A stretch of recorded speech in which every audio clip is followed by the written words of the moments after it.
If, as Michael Gora writes in his biography of The Portrait of a Lady, the difference between origins and inventions can stand as a guide to artistic practice, then John Banville's imaginings of Isabelle Archer's future show how perfectly he understands the master's voice.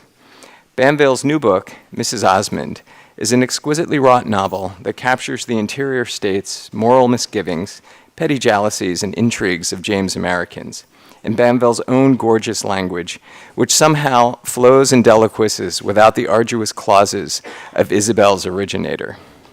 But this should come as no surprise. In 2005, John Banville received the Man Booker Prize for his novel, The Sea, a story of loss and memory, celebrated for its power and strangeness and piercing beauty.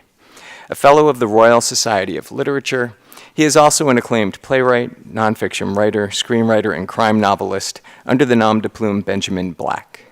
Returning to Mrs. Osmond, as Gora writes in his biography of Portrait, Isabelle Archer will have some life beyond the words that fix her to the page.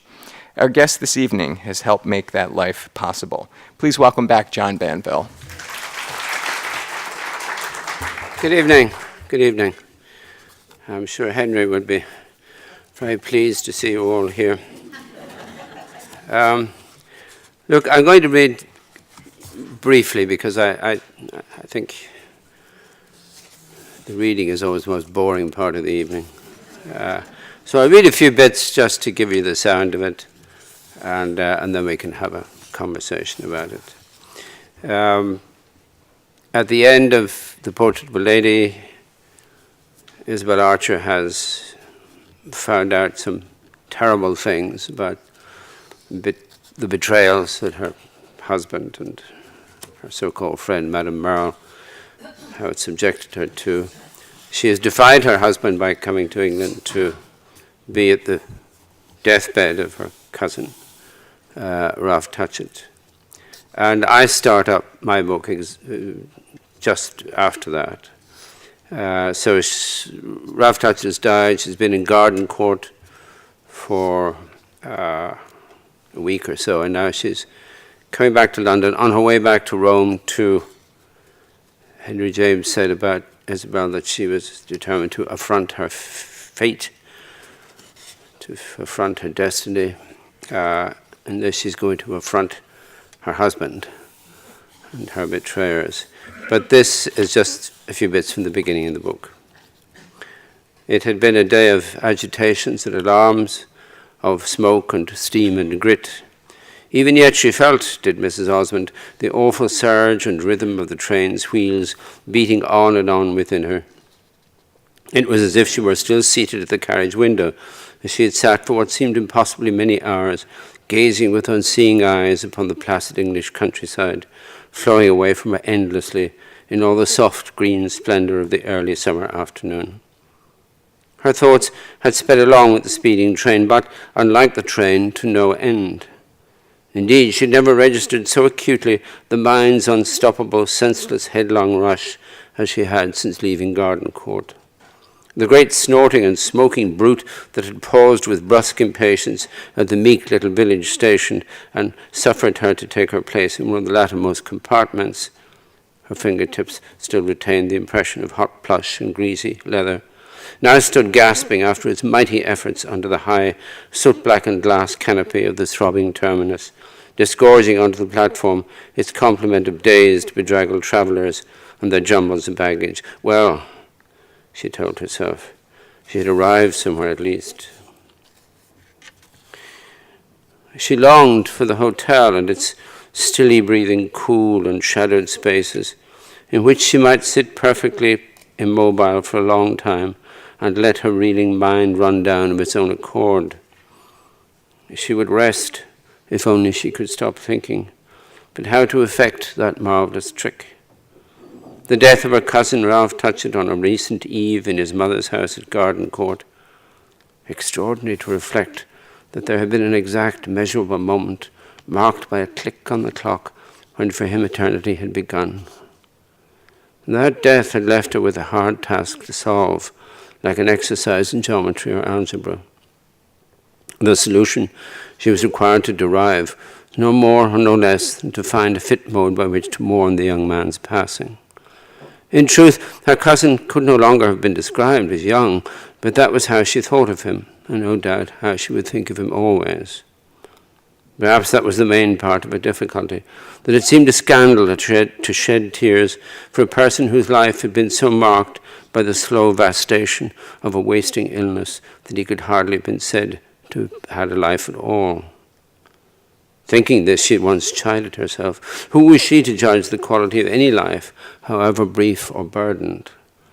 Behind the chidden thought, however, lay a darker, irrepressible formulation, which was that the intensest living Ralph had done, he had done through her, by way of a passionate vicariousness, watching in smiling wonderment from his seat at the ringside, her breathtaking flights, her spangled swoopings to and fro in the powdering light, high up, oh, so high up, under the big, the tremendous top.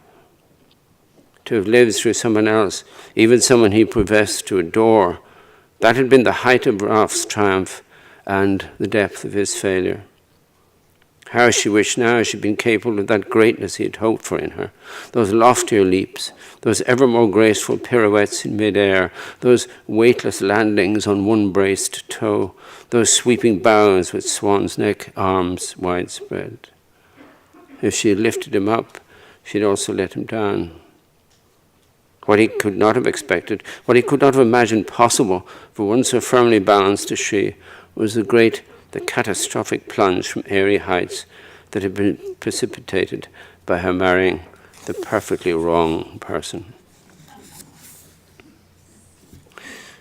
Coming out at last from the cinder-smelling confines of the station, she felt as if she had dived into some clear, light, vaporous medium that was at once more and less than air. She had lived for so long amid southern harshnesses that London looked to her almost immaterial, with no sharp edges to it at all. Even in sunlight as now, the city had a pearly sheen, and its shadows were the deepest shade of lilac.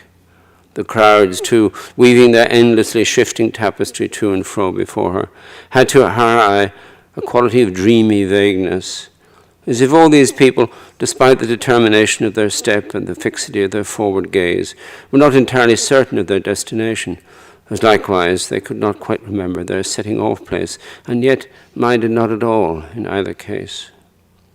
Already she felt smoothed down and soothed. She had not been aware before arriving in it how achingly she had yearned for the strangely tender accommodations of this great metropolis of the north. Before she discerned the man himself, her ear was caught by the sound of his weeping. It was a strange, unhuman sound, and at first she looked about for some wounded creature nearby, a fledgling gull, perhaps, fallen from the edge of some high parapet and mewling for its mother. But no, it was a man. He was burly and broad, but not at all strong-looking, with a big box-shaped head and hair of a fiery ginger shade and curly ginger whiskers. He had positioned himself at the corner of the wide thoroughfare that led the way out of the station precincts. She did not think she'd ever seen or heard a grown man crying like this, copiously, helplessly, unstaunchably. His washed blue eyes were red-rimmed, and his swollen and glistening nether lip trembled like a baby's. He wore a collarless shirt, an ancient pair of moleskin trousers shiny with grime, and a jacket of rusty serge that was much too small for him and pinched him under the arms and left his frail white wrists defenselessly exposed. He stood in one spot, but kept turning his body first in one direction and then the other, caught, it seemed, in a trance and convulsive indecision. Beside him on the pavement was a shapeless bundle of something tied up in a knotted rag. And it seemed at first he was wearing shoes, but now that Isabelle looked more closely, she saw that his feet were bare, but thoroughly caked with black tar-like dirt.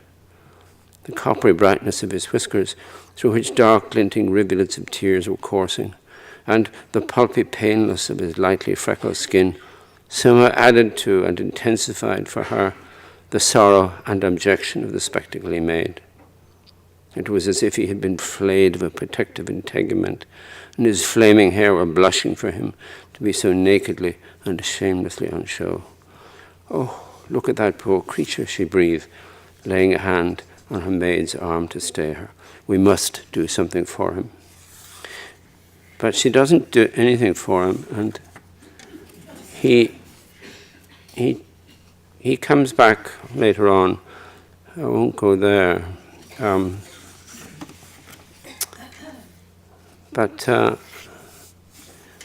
there's another apparition that occurs a few pages later that some of you may recognize.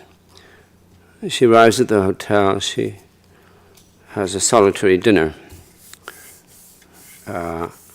It was early, and she thought at first that the small, dim dining room was empty.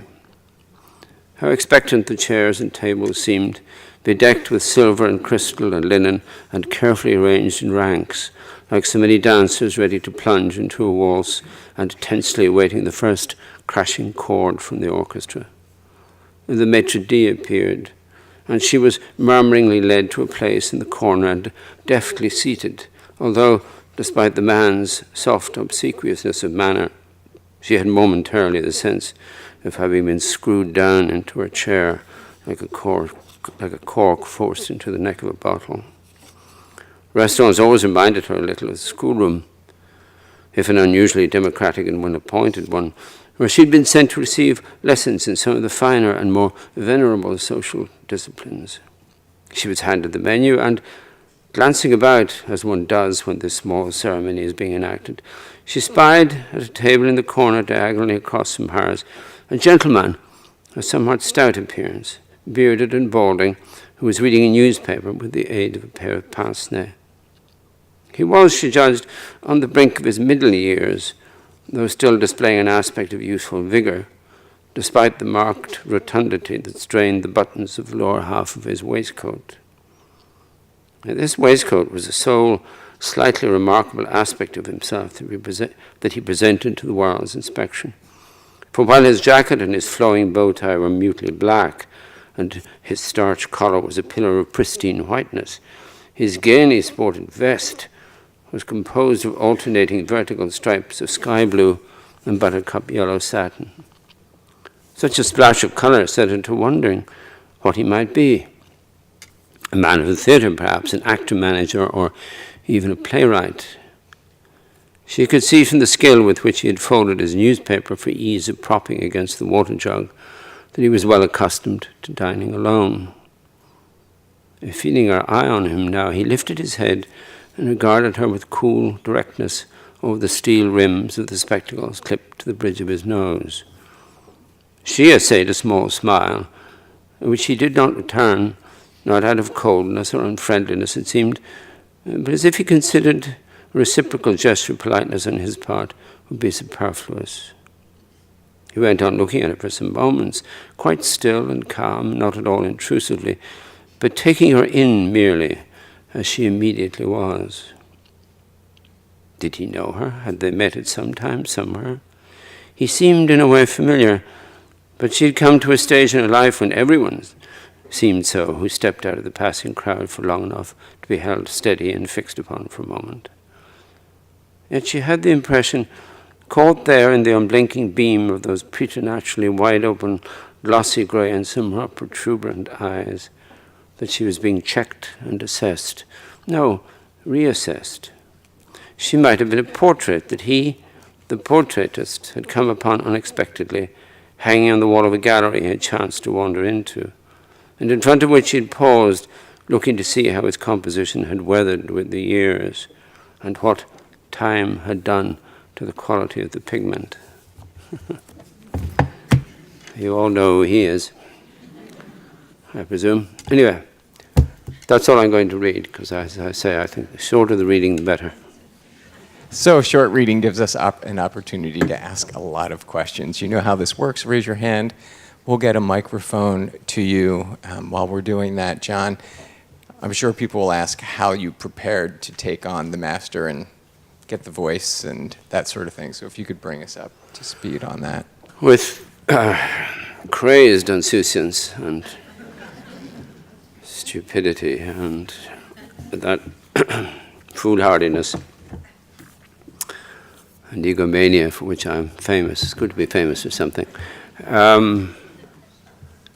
My wife urged me some years ago, my goodness, must be 10 years ago, to write a sequel to The Portrait of a Lady, because Henry James himself said in his notebooks that, of course, the chief criticism of the book was that it's incomplete. I mean, it's complete as a work of art, but as a story, it's not quite complete. And a couple of times, in other places in notebooks, he considers the notion of writing the second part of the book. So, I don't know, a couple of years ago I thought, to say I thought is wrong. I don't know, I felt, I did. Thought doesn't come into it. I found myself one day beginning to write this book, and I didn't know if I could do it. I didn't really care if I could do it or not. It was just something I needed to do. I needed to take a different direction. I needed to do something different. And to my amazement and delight, I found that I could write in a mock Jamesian tone. If you put a page of my prose beside a page of Henry James, you very quickly see the difference. But by some peculiar alchemy, it does sound like James, I think. Isabelle Archer is a wonderful, wonderful character. I regard Henry James as the greatest novelist of them all, and this is certainly the greatest novel of his middle period, of his middle years. So why wouldn't I take her on? I first read the book by a wonderful coincidence. I was in Florence, and I was staying in a little hotel, which I later discovered was just around the corner from where Henry James, 100 years before, approximately, had begun to write the book. And even closer to a room where he later on came to write more of it. So it's very much tied up with me, for me, with Florence. Florence as it was then, before it had been completely destroyed by tourism. So it was a delight to take Isabelle forward. When I read it that first time, I was in my early 20s. And of course, I identified immediately with Isabelle. She was me,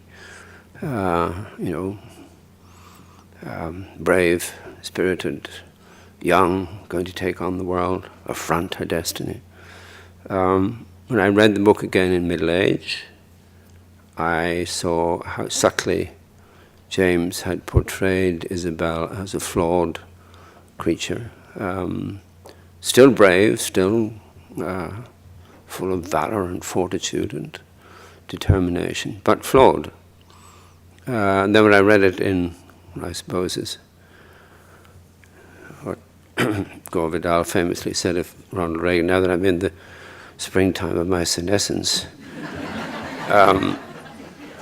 I read her differently again. She seems to me now like my daughters. My eldest daughter is 27, and one of the things about Isabelle is that, and I think Henry James forgot this, as novelists do sometimes forget, she's very young. By the end of The Portrait of a Lady, she's still not 30.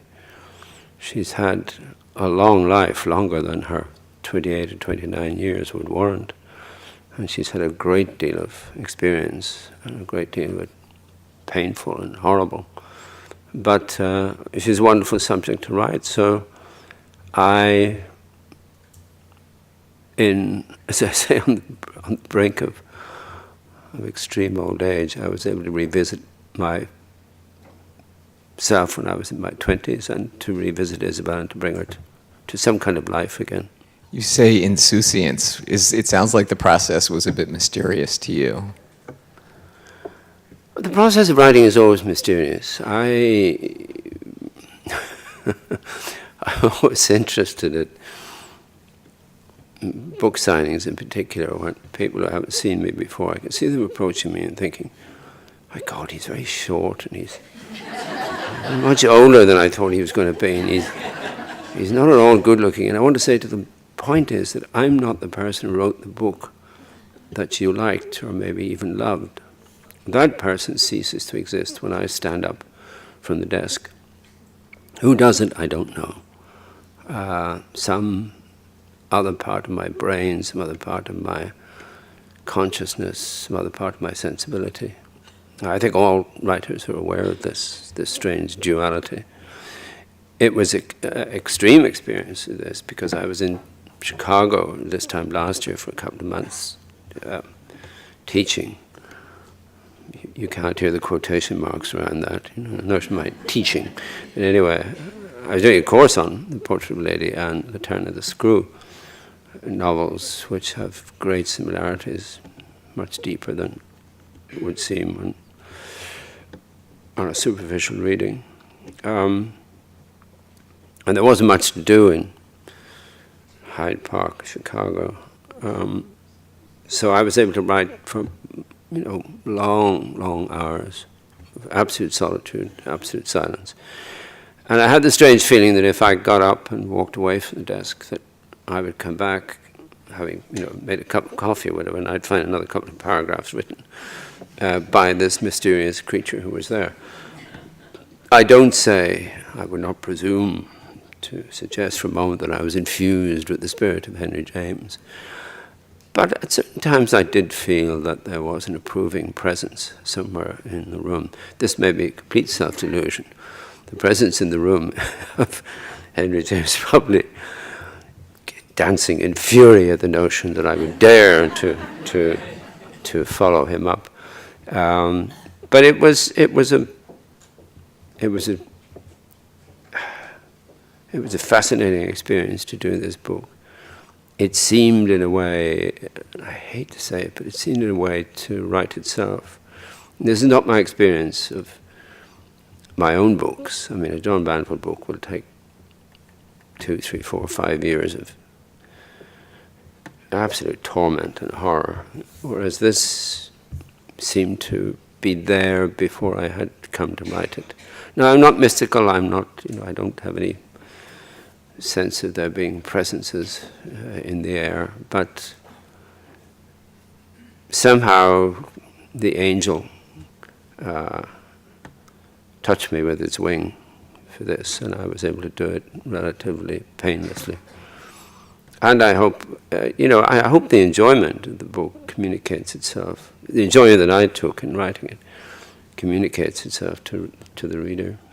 When you started to write, did you already have a vision of what Isabelle's future was, or did it occur to you as you wrote? Yes, I did, and it was completely wrong.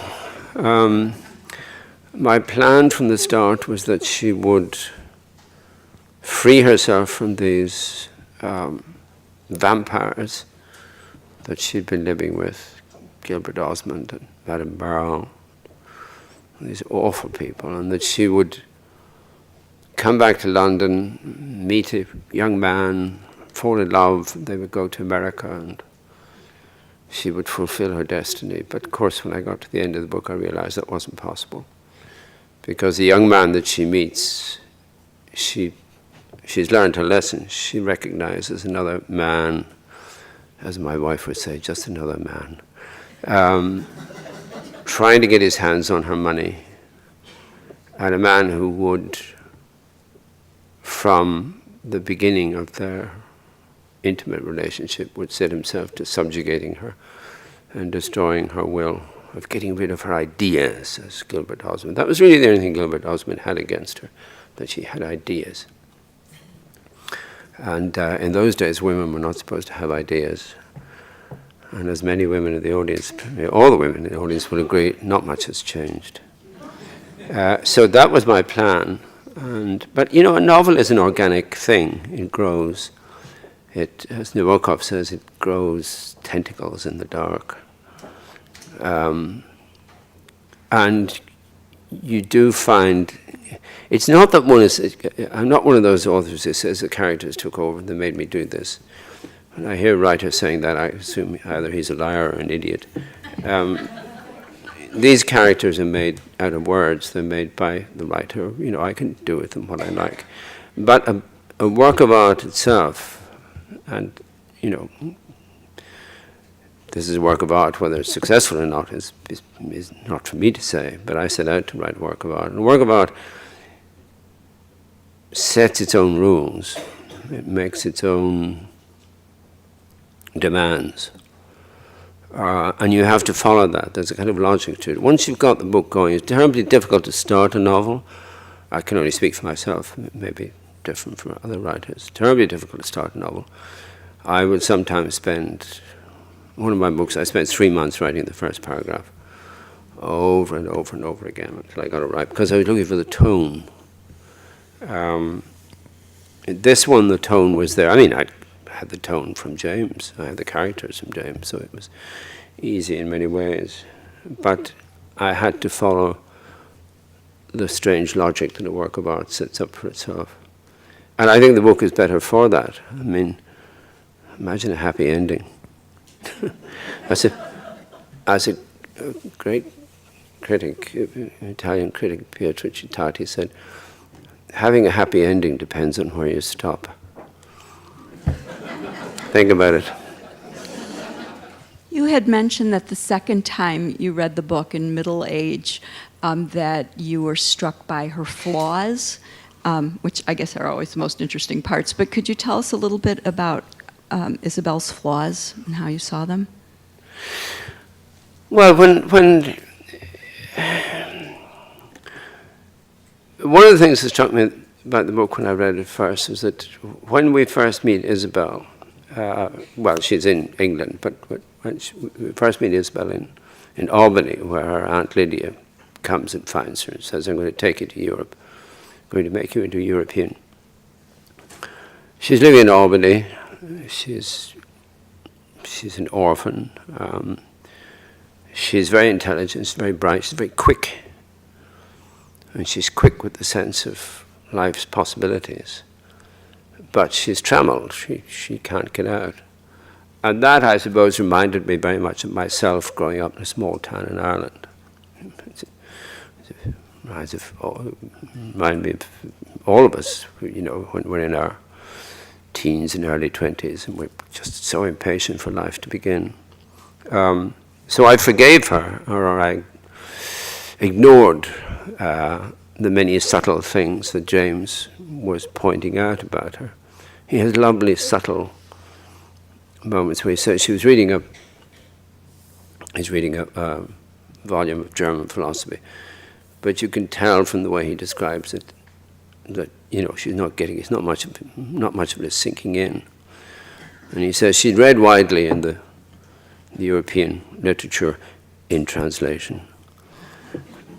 James, of course, you know, who'd spent his youth in Europe and had many languages, was able to patronize her in that way.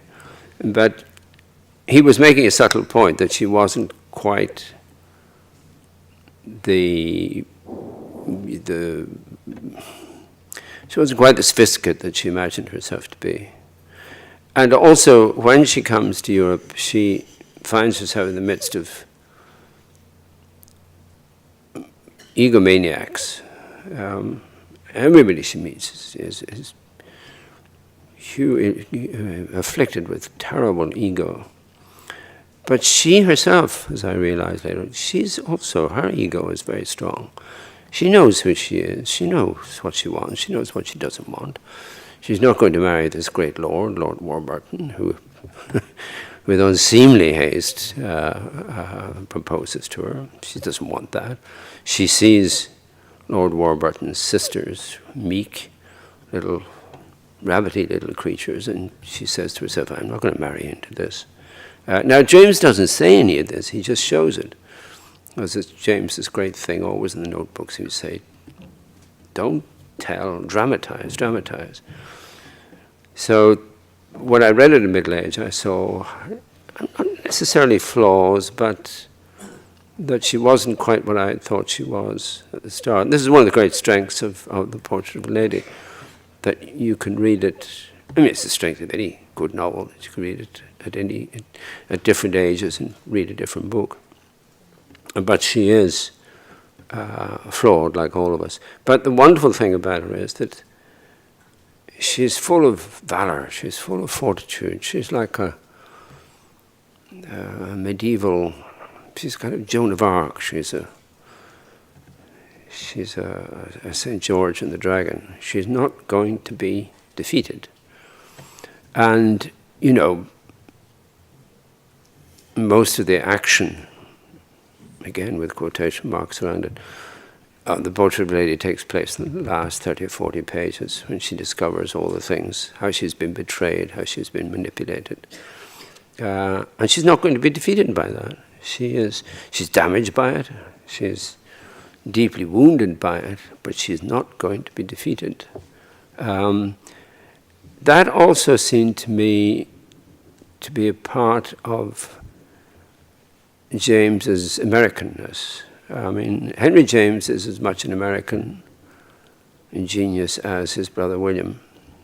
Although he spent most of his life in Europe, lived in England, became a British citizen at the end of his life, he's still constantly an American. And that's, Isabelle seems to me the quintessential American hero. I won't say heroine, hero. She's as American as Huckleberry Finn. And she's going to defeat these people. Now, again, one of the wonderful ironies of The Portrait of a Lady is that most people, certainly people in America that I speak to, they all forget. They think that the people who have destroyed, who have damaged Isabelle are Europeans, but they're all Americans. Gilbert Osmond is an American, Madame Merle is an American, the Princess Gemini is American. They're Americans in Europe. And as I say in the book, she feels that they've been set down in Europe like poison, you know, to poison her life. So the Europe, now you could say that Gilbert Osmond has been corrupted by Europe. You could say Madame Merle has been corrupted by Europe, but they're still Americans. But Isabelle is that, for me, that quintessential Emersonian American who is going to be self-reliant and who is going to win. And in these difficult times of the world, and particularly for America, it's particularly apposite to read books like The Portrait of a Lady to see what America is capable of and how brave it can be and how determined it can be and how open-minded it can be. Sorry, that's my little political speech over now. What prevents Isabelle from marrying her Bostonian suitor and going back where she belongs to Boston? Well, you see, if you look at the book carefully, all these apparently wonderfully eligible husbands, potential husbands, they would have destroyed her just as much as Gilbert Osmond. I shouldn't say destroyed. They would have damaged her as much as Gilbert Osmond does. Caspar Goodwood, of course, as his name implies, he's an upright, you know. Henry James has much subtle humor with the erotic notions of Caspar Goodwood being, you know, a sturdy, upright tree and so on. But he would have brought her back to Boston, and he would have expected her to be a Boston wife. She would have produced 2 or 3, 4, 5 children. She would have taken care of them. She would have got rid of her ideas, and she would have looked after the family. Lord Warburton would have turned her into a genteel English lady. Why would she marry any of these people? This is the great excuse me. This is the great coup that Henry James carries off. And here's this young woman, she's 20 when we meet her. You know, she's a girl. She knows her mind, and as we've agreed, she has her flaws, but she is not going to be trapped by some bloody man. And at the end of my book, she meets a man who is extremely plausible, and he is committed to the cause of women's suffrage and so on. But she spots, she's now learned, she spots that this guy is just after my money. And he doesn't even know it, he's after her money. But he's also after her soul and after her will, which he will break. The Vulture Lady, I think, is one of the great feminist novels. And James, I think, was a great feminist. All his friends were. This has nothing to do with his closet gayness. His friends were women. He loved women. He loved their sensibility, their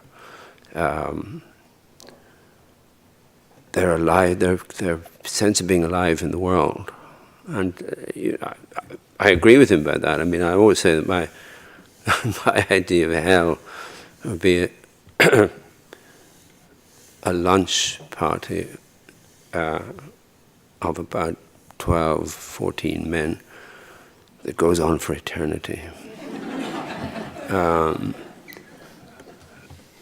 The older I get, the more, and one of the good things, very few good things about getting old and being old, is that the erotic element declines, shall we say.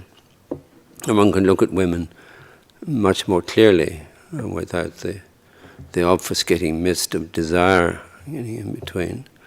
And I like women more and more, and I find them more and more interesting. And I wish you'd take power, Don't be Hillary or Mrs. Thatcher or whatever. Take power as you are. It can be done, but you'd have to defeat the men. That would take some doing, wouldn't it? But anyway, to answer your question, if she marries any of these people who are seeking her hand in marriage, she would have been kept down, and she is not going to be kept down. And of course, my book ends just as unfinished a way as Henry James's book did.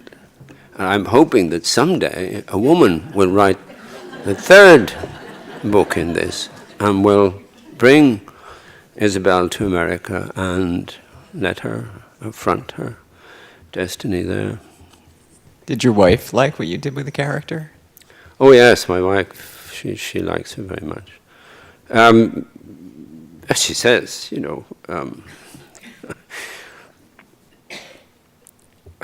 my wife is American.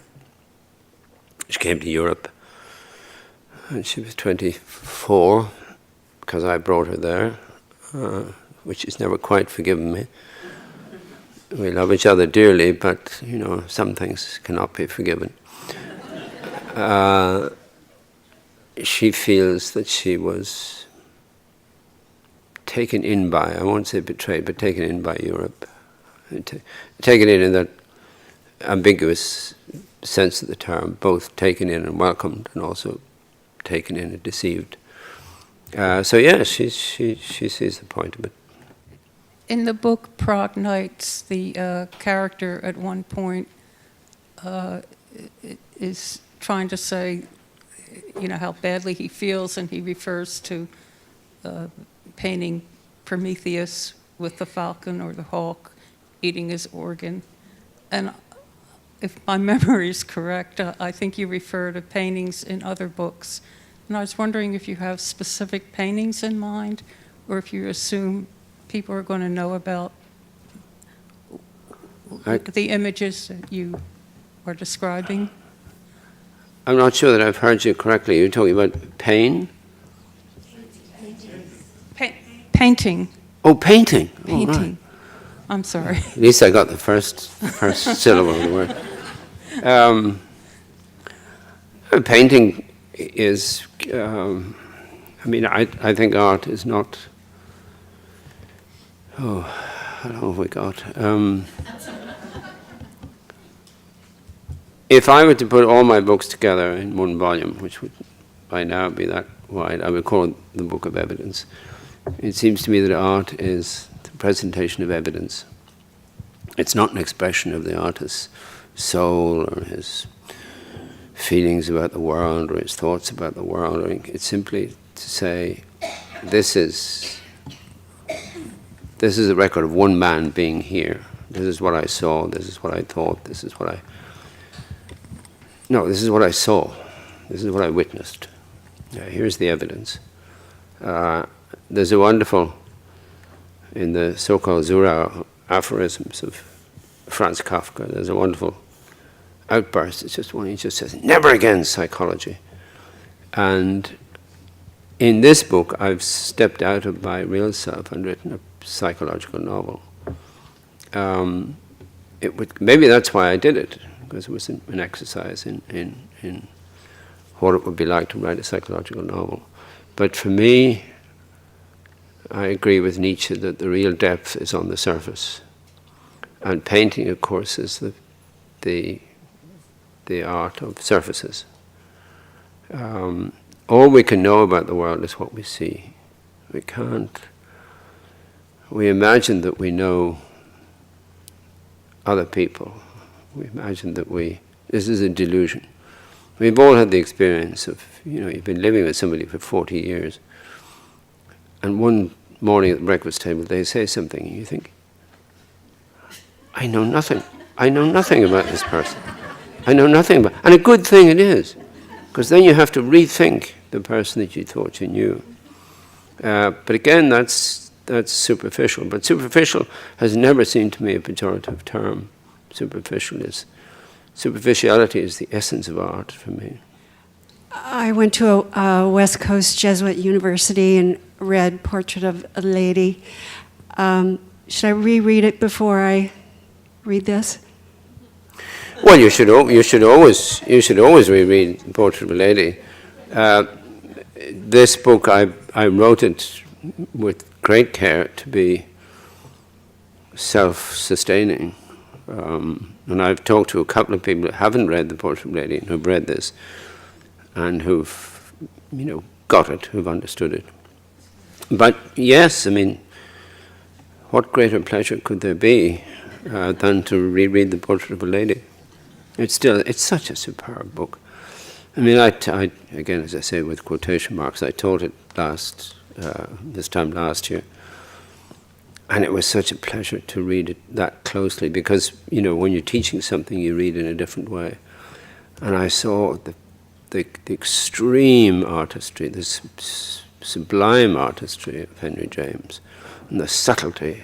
He was at the absolute height of his powers. And it's a delightful book. And, reread it. But then read this one. Read this one, okay? Lady right in the middle here in red, first row. First of all, thank you so much for coming. Could you talk a little bit about how the process of writing the Benjamin Black books differ from the writing of the John Banville books? Oh, it's a completely different process. I started to... Benjamin Black was born... The father was Georges Simenon, whom I had not read before, about 2004. An English philosopher friend of mine said, you really should read Simenon, he's a great writer. And I discovered to my amazement that Simenon is one of the great literary figures of the 20th century. He was looked down upon by the French café society of Sartre and Camus and people like that. But I think he's very great. It amazed me to discover the effects that could be achieved with a very narrow vocabulary. They say Racine had a vocabulary of about 600 words, and I suspect the same is true of Simenon. Simenon's son, John, who's a friend of mine, he told me that when Simenon finished a book, which usually took about 10 days, he would line him and his sister up outside and study, and we'd come out with this manuscript, and he'd say, what am I doing, children? And they'd say, you're getting rid of the adjectives. And to find them, the marvelous effects that he could do without adjectives. I mean, my style is, Banville's style is completely the opposite of Simenon's. Simenon can do in a line what it would take me 3 pages to do. One of the books starts, I can't remember which one, it just says, all the people from the commuter train were coming out of the railway station. She was the only one walking in. And you're there, you're just there immediately. And the drama has begun in a line. As I say, that would take me 3 pages. So I wanted to again, like writing this, I wanted to change, I wanted to do something new, I wanted to change the direction. I took a pseudonym because I didn't want people to think I was, doing a complicated postmodernist literary joke, that this was, as the computer people say, WYSIWYG, it's what you see is what you get. I also had a television script that I'd been commissioned to write for a 3-part television drama. And nothing was going to be done with it, like most television scripts. It's wonderful, you get paid, but the thing doesn't get made, so you don't have the embarrassment of seeing it on screen. And I thought I'll turn. I remember the moment, in fact, I was driving from my home outside the city into the city, and I stopped the car and I thought, I know what I'll do. I'll turn this television script into a novel, a Simenon-like novel. So that's where Benjamin Black was born. He bores me, he annoys me. I start a Benjamin Black book with great enthusiasm, and after, 20 or 30 pages, I'm hating the damn thing. But I plow on and I finish it. And then when I finish it, I think I'll never write another one. But then I get interested in the characters again. I go back to them. Being Benjamin Black is a kind of luxury for me, that I can wallow in dialogue and plot and character and psychology and all that stuff that Banville's not interested in, because Banville wants to be some kind of poet. My old friend John McGahern, great Irish novelist, used to say there's verse and there's prose and then there's poetry. And poetry can happen in either. And since he was a novelist, he said it happens more often in prose than it does in verse. So Banville tries to be a poet, and Black takes great pride in being a craftsman. And here we have both. Please join me in thanking John Banville.